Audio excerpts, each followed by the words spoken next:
Hello, everyone. It's your host, Yoli Tamu. For Mental Health Awareness Month, we wanted to hear directly from your peers. This week, we are highlighting 3 trailblazing scholars from Coppin State University in Baltimore, Maryland. We are joined by sophomore and health science scholar Catherine Addey, junior and criminal justice scholar Mellany Morales, and sophomore and management information systems and accounting scholar Khaleb Byrd. These powerful voices joined us for our first student panel discussion in partnership with their university. Find out why mental health is so important to these students and learn some of their strategies to help you improve your mental health today. Enjoy. Hello, everybody. Thank you for joining us as May kicks off Mental Health Awareness Month. We're excited to have a great conversation about preserving mental health with a group of wonderful scholars here at Coppin State University in Baltimore. I'm excited on the heels of a great interview on the Back to Me podcast with our Vice President of Enrollment Management and Student Affairs, Dr. Stefan Moore, to welcome Yoli Tamu as our host, and thank you for being here. Yoli? Thank you so much, Dr. Stewart. Such an honor to be with you all.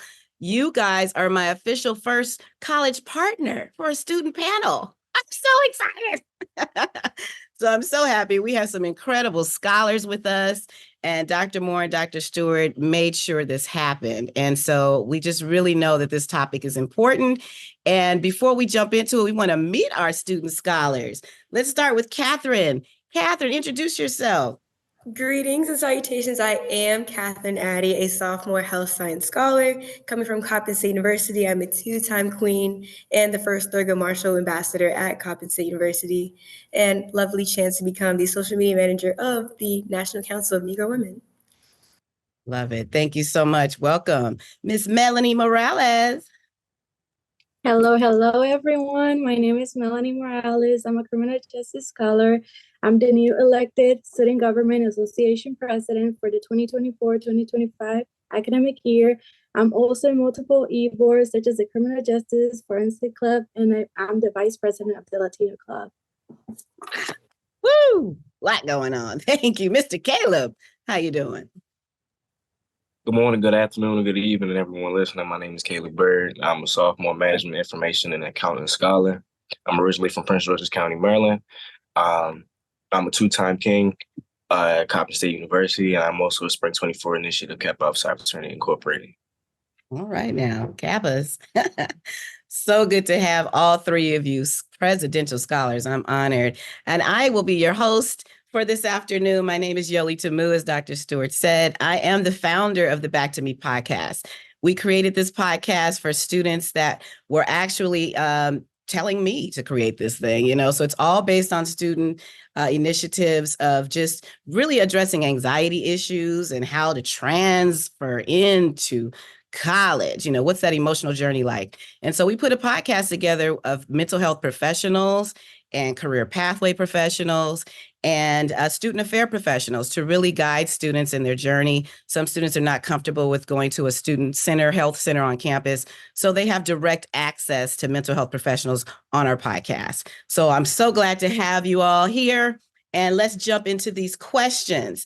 Now, of course, we always want to know, why did you decide to join Coppin, attend Coppin? Was it a legacy pursuit for you? Let's start with Khaleb. Why are you here at Coppin? I was fortunate enough to be in high school, to be accepted into about 22 schools. One thing that stuck out to Coppin for me was the tight-knit community that it had. When I came up, I visited about 3 or 4 campuses during my touring in high school, and a lot of them were really large campuses. A lot of people.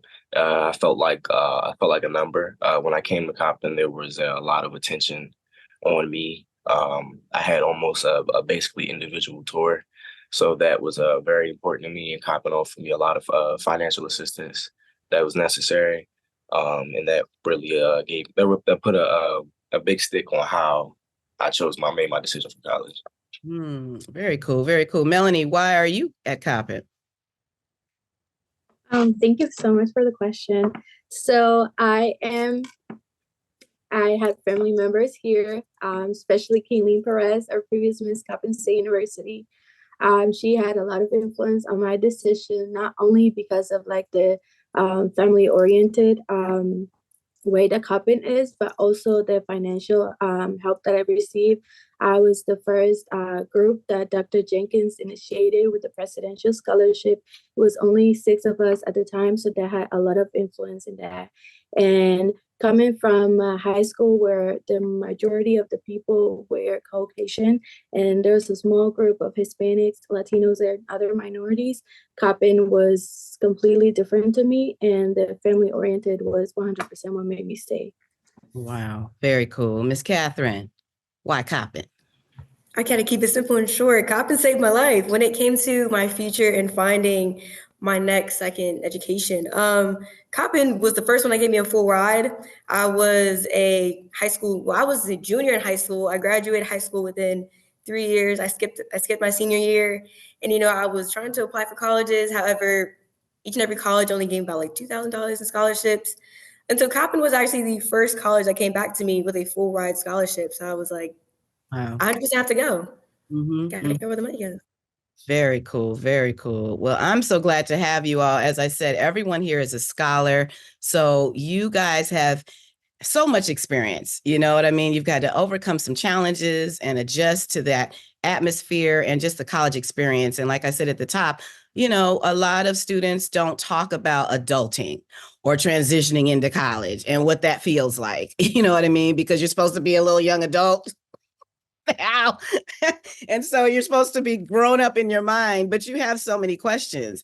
So I think today's conversation is going to help some of those students. I'm hoping that it will. And people will walk away, with some strategies and some tips based on your experience. So on many campuses, mental health is the topic. It's a big topic. And so here we are, Mental Health Awareness Month. And I just want to know, how important is mental health to you? Let's start with Catherine. Mental health is actually one of the greatest aspects, but also it's one of the most important aspects, because I'm a type of person where your body is a domino. Your physical health can affect your mental health. Your mental can affect your physical. So it's all ties into one. And your mental health is something that latches on to me, because I've lost a lot of people through mental health, and mental health is something that put me in a state to where I am today, with my determination to work hard and to put me into this leadership position to make a change, mentally and physically, and also for the next generation. So, yeah. That's great. Khaleb, what do you think? Mental health is very important to me. Similar like what Catherine said, I've definitely seen mental health translate into a lot of different variations of response. And I think a lot of times they're not tended to in the way necessary for the individual. I think mental health is something that should be studied a little more and taken more seriously. There are a lot of things that people do in response, not simply because they want to, because they don't have the knowledge of how to deal with that issue the right way, or in a way that would be beneficial for them. I think counseling does a well thing for it when it comes to teaching people how to deal with themselves and how to be cognitive of what their triggers are and why they respond the way that they do. I think that is the best way to kind of inhibit that reckless stigma that comes with mental health. And Miss Mellany, what do you think? Why is it important? As a mental health advocate, since I was little, I struggled with anxiety and imposter syndrome. And coming here from a different culture, tradition, and language, that was something that really impacted my mental health. So coming to Coppin, I realized that a lot of people struggle just like I did, or like I do still. And it is very important to me, just like Catherine said, because mental health impacts my physical health, my emotional health, overall my whole environment. So definitely, I am the kind of person that will have the uncomfortable conversations, and I'm gonna be the kind of person that will I'm gonna open my arms to hear what everybody wants to hear and to be like right there for anybody. So mental health is really important to me, not only as a regular college student, but also as a first generation student, a Latina who we don't usually have a lot of counseling, and on top of that, as a mental health advocate. Now, Khaleb, he mentioned the stigma. So we're all aware of the stigma. Why do you guys think that is? Anybody can just share out. What do you think is the reason mental health is so taboo to talk about? I can come from a very cultural perspective. I'm half Filipino, half Ghanaian. However, I grew up much more on my Filipino side. And, mental health was something that was just never talked about. It was always something where it would be pushed under the rug or pushed under the side or pushed to the side. It would be more so like, I'm feeling like this, but they'll be like, you're just sad. And so it would never seem like something that we brought to light. And I think now in the generation of where mental health can really impact somebody in so many different ways when it comes to physical and how it can be coped, I think my culture is more so in a state of shock because stuff like this is never really talked about. It's more so definitely pushed under the rug because it's like the lack of education on how to approach these type of mental health or like mental health, but also how to cater to somebody with a mental health problem or like an issue is also something that a lot of people just lack knowledge upon. And especially when it came to, I never knew what a first mental health aid training was until I came to Coppin State University. So it's just stuff like that where it's also the lack of knowledge, but also people just not knowing how to approach it in a sense. Have you heard of people using their religion as a replacement to mental health? For sure. How do And you that's feel? that's something I was always bothered growing up because they always thought it'd be something like a stigma of like a demon or something like that. And that would never be the case. But that's the reason why most students or children never want to talk to their parents like that, especially if they're highly religious. They would just kind of be like, just pray about it and go to bed. And that's another kind of way of pushing it under the rug. So Pray about it, girl. You'll be all right. right. Mellany, I saw you nodding your head. You've heard this before? Religion is the replacement? Yes, and I'm a really like spiritual person. I believe in God and everything. And for every decision that I take, he is always like the first person that I'll reach out to. But sometimes I feel like he there's a reason why some people go and study to help other people, especially psychologists, counselors, psychiatrists. So if I know they have not the answers, but the tools for their whatever struggle that I've been having lately, I'm gonna reach out to them. That's how I view, and that's how I try to like put it in other words for my family members, because like Catherine said, it does bother me when I hear those kind of situations or those kind of comments. And like I said, I'm the kind of person that will bring up the uncomfortable topics or like the uncomfortable conversations, because a lot of the time, most of the people, especially minorities, are just like me. We are told like, oh, we have to deal with that in silence by ourselves. Nobody has to know. It's like something that we have to be embarrassed of. And I have to be the person that like, this is just like any other illness that you may be suffering. Sometimes this is not a cure kind of thing, but it's a kind of like, how can you make it better or make you feel better? So definitely that I agree 100% with Catherine. Fantastic. And then Khaleb, you're representing the men here. We know that men find it very difficult to share their feelings. You're not supposed to cry, all of that. So why do you think there's such an issue with men in particular with sharing? I believe it's a generational issue. I think it starts with the status that a man holds in society, the idea of a man. It normally is connected with providing and safety and, protection. So with things like that, mental health can be seen as weakness. And I can kind of use it as a needle in a haystack metaphor, where if I have a diamond in the middle of a haystack, if I pull it out and the haystack falls, you know what I'm saying? That's only one small piece. So they can't really, I don't feel like people give minorities a chance to deal with their mental health. There's a lot we have to do on a day-to-day basis. There's work, there's life, and the way it was explained to me is that there's always a time to deal with yourself, but society is not going to give you that. The generations teach you that not necessarily reacting to your issues at first glance is a glimpse at life. And I feel like the issue stands is we have normalized this. We have normalized the idea that society is so bad that it won't give us a chance to deal with ourselves. Mm-hmm. So what I was taught was to find time for myself instead of looking for those spaces in society. I feel like the thing, if I kind of single it down to why men don't speak on their mental health in particular, I don't feel like every space is safe as we think it is. And I don't feel like everybody who holds a space is as knowledgeable of how to host it. There are certain things about, I kind of like to separate being a man and being a human, because I feel like being a man has ties to it, and being a human is just being alive and doing things that humans need to do to survive. But being a man is a status. Being a man is something you have to work to gain. You have to do certain things to be qualified to hold that title. And that can be hard to maintain that status at times. And when people don't necessarily ask the right questions, instead of, like, why can't you do this? 9 times out of 10, there's a lot of people will refuse to ask a man how they feel about a situation.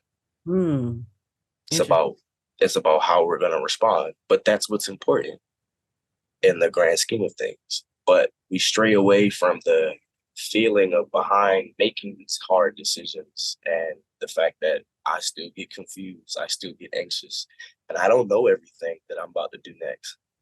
But I have to make these decisions, regardless of whether I have the time to figure it out at that time or not.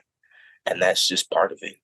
And I can't sit and constantly complain about that if that's the life I plan to lead.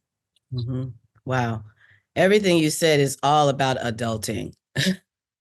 It's like you have to really start growing up as a young person immediately, because you got that independence as soon as you hit that college campus. And you have to start protecting yourself. And I love that you said that you have to find ways to start protecting yourself, which leads me to your mental health strategies. So for all of you, what strategies do you use to take care of yourself, to like create that sense of calm in your life? Mellany, where are you with that? Definitely the one thing that I learned is that by making my bed every morning, everything feels like is getting organized. So that's the first thing I do every morning. I always reach out to my support system as well, which is my friends. And I've mentioned this, Ms. Loretta Campbell. I work with her in the Office of Student Experience. She's not just like my boss or the person that I work with, but she's just like an advisor to me, not just in the academic or like the college life, but also in like my regular trying to be an adult life too.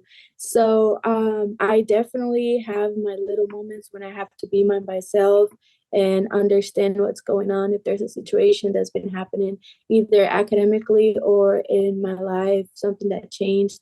Recently, I had a couple of relatives that passed away, so it was like a really hard moment. The couple of last weeks were like extra hard for me, and definitely on my mental health. So there were moments where my support system were checking on me, and I was like, oh, I just need a couple minutes by myself. And then I'll go out again, and then they were there just to be with me, just to go to the cafe and have some lunch or stuff like that. So definitely my support system and my boss, Miss Loretta Campbell. Yeah, definitely that. Campbell. Yes, you spoke about her a lot. So as a new student, when you hit the campus, do you encourage some of our listeners here to engage with the counseling office, engage with a professor? Because you met Ms. Campbell because of the work, right? Because you became a student worker. So you would not have met her had you not, right? Or not as soon. So Miss Campbell is known as like everybody's either auntie or mama on campus. I would definitely encourage new students coming in on campus to check in with like your like upper staff or people that you've met through different things. I've met her through this program called Our House program. She was my advisor there. I met her through that program. And she actually directed me to the right direction of like, what do I want to do to like leave a legacy on campus or just to do better socially on campus. So I would definitely encourage students to look out for somebody that is either a junior or a senior on campus or a staff member that can mentor them throughout this whole thing, because us that are like older generations at school, we know like our way around kind of, so we know who we look for. And then, yeah, I would definitely say that I recommend to talk to staff members. Okay, to connect with a junior or senior. And what's the best way to do that? Like, is it a campus pal? Is that what you guys call them when they introduce you on the campus for the first time? So I feel like you definitely get to see them. Just because I work with Miss Campbell, she always brings new students to the office to talk to me about anything, any kind of questions, sometimes even about how to like connect to the Wi-Fi or stuff like that. So I'll be the kind of person that if I see somebody like wandering around, I'm gonna ask them if they need help. But I mean, I will definitely use social media for that, just because I like to take advantage of everything that I have, especially technology. We have an Instagram page at school called the Coppin Room. So every time somebody is like, oh, what's going to happen this week? Is there any events? I try to encourage them to follow that page, because they're always posting about events or clubs or like different things that we're going to have coming up. So definitely social media too, because that's like the easiest way to reach out to somebody, if I'm being honest. So definitely social media, or if you see somebody in your class, the first day you introduce yourself, you say your like classification or whatever. So if that person seems interesting or you have a question for them, definitely do that. That's how I found out of like the current internship that I'm going to take this summer, because I talked to somebody in an upperclassman classification like me in a class. Mm-hmm. Very cool. The Coppin Room. Yes, I've heard a lot about the Coppin Room. So, Ms. Catherine, how do you create a sense of calm for yourself? Oh, sense of calm. This took a while. I can admit it took a long while. However, especially with quarantine, I love working out. If people know me, I love to work out. No matter where it is, what I'm doing, no matter how bad the day will be, I will find my way to work out. I believe working out is my sense of trying to get myself back to earth. In a sense, I'm always in my brain. I'm always on 10. I'm always thinking about the next meal, the next assignment I have to do. But our gym place is called the PEC. So the PEC is where I let everything go. When it comes to assignments, work, any problems I have, I leave that to the door. And every weight I lift, from the legs to the arms to the feet, I let it go. That's just one thing. And I recommend every single college student to get noise canceling headphones. You will thank me in so many times, because there's going to be times where you need to study, but you can't find the right location, or your location that you usually go to is taken. But those noise canceling headphones, I promise, is going to help, and it's going to more so, it's going to help you lock in into that atmosphere where I'm able to finish my work, or I'm able to meditate. I'm able to find my own atmosphere. You get to put yourself into that mental space. And I also definitely agree with Mellany when it comes to putting yourself out there, but also having that advocate staff. Miss Loretta Campbell, she's my girl too. I call her my campus mama, because she's the only girl she's the only woman that gives me tough love on this campus, and she's the woman that advocates for me. There always will be somebody on your campus that will see the value in you that you never know you had. Mm-hmm. And so Loretta and Miss Russell are the two people that will forever advocate for me, no matter an opportunity, no matter how tired I will be. She said, you better put on those headphones, meditate a little bit, and then come to this little conference, and it's as much as you feel like, oh, she's always making me do something. She's always making you do something. It's because they see value in you. They see power in you, and they see that you can make a change. So headphones, and definitely find a physical thing to do. Like working out is my thing. If you like to run, if you like to jog, if you want to go yoga, that is all by me to you. Just make sure you take care of your physical health. Because like I said, it's like a domino effect. If you take care of your physical health, and it could be just wearing makeup. It's those little things of wearing makeup, wearing your favorite outfit. My dad is a big advocate. If you look good, you're going to feel good. So it's just those things as well. So good. So good. Noise canceling. Look, I'm going to get some. I've never had noise canceling headphones. That is so nice. Even AirPods have the noise canceling headphones. I mean, I have these big ones that make me look like earmuffs, but hey. Wow. Okay. It's lovely. It's calm. Mr. Khaleb, you already know how to take care of yourself. So how do you create that sense of calm? I sleep. I sleep a lot. Mm-hmm. I sleep a lot. I love sleep. Me and my bed, we besties for the rest of this. We ain't gonna never lock in for life. For lifers, we good. He's I not love lying. He's not lying. I love it. Now, of course, you got the alarm set up, right? Yeah, the alarms come in handy from time to time, but sometimes sleep will beat them. You know what I'm saying? But that's okay. If I sleep past my alarm, I just feel like I needed that extra hour. I really needed that hour. You know what I'm saying? Because I feel like that when I'm at my peak of emotion, I don't always respond in ways that will be beneficial for the situation or for the other person.